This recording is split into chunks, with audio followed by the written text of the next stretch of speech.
اچھا خان محمد صاحب، یہ جو آج آپ کے علاقے میں جو میٹنگ ہو رہی ہے بارے میں آپ تھوڑا سا کچھ کہیں گے؟ اس کے بارے میں ہم یہ کہتے ہیں کہ ہمارے بچے متاثر ہو رہے ہیں، ہمارے تقریباً گاؤں کا پورا آدھا جا رہا ہے، یہ لوگ سارے آج یہاں جمع ہو گئے اس مقصد کے لیے کہ ہمارے بچوں کو، ہمارے گھروں کو، ہمارے علاقے کو بچایا جائے، ہمارے مسجدوں کو بچایا جائے اور ہمارے قبرستانوں کو بچایا جائے۔ ہم وزیر اعلیٰ سے، دیگران بڑے افسر سے، سب سے یہ گزارش ہے کہ ہمارے گاؤں کو بچایا جائے۔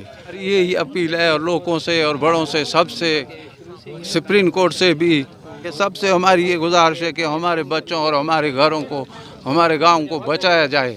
جان پچھلے 6 سالوں سے ہمارے ساتھ یہ ظلم و شدت ہو رہا ہے، ہمارے گاؤں کو پورے کو ابھی کہہ رہے ہیں کہ مسمار کر دیں گے۔ یہ یہاں پہ ابھی جو ہم کھڑے ہیں، کچھ لوگ بیٹھے ہیں، ہمارے بڑے لوگ بھی آئے ہیں، گلشن بلوچ بھی آیا ہوا ہے، اور ہم اس کو کہنا چاہتے ہیں کہ یہ بیرا ٹاؤن یہاں پہ آیا ہوا ہے۔ ہمارے 5-7 گھر ہیں جو اوپر کے سائڈ میں پر ہیں، وہ کہہ رہا ہے کہ یہاں بیچ سے میں اپنا روڈ نکال کے یہ 7-8 گھر جو ہیں وہ مسمار کر کے آگے میں نکل جاؤں گا۔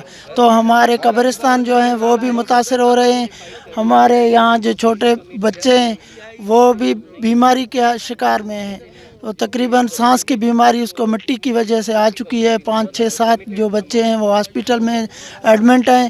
تو ابھی ہم خدارہ یہ بڑوں سے، وزیر اعلیٰ، وزیر اعظم، جج نگبان حضرات سے یہی گزارش کرتے ہیں کہ ہمیں تحفظ دیا جائے۔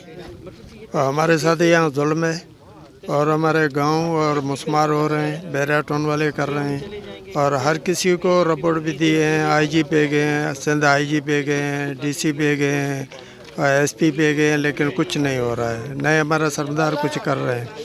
بہرحال ہم مجبور ہیں اور ہم یہ اپیل کر رہے ہیں وزیر اعظم کو، وزیر اعلیٰ کو، بھائی ہمارے گاؤں کو بچائیں۔ آپ کا بڑا مہربانی اور شکریہ۔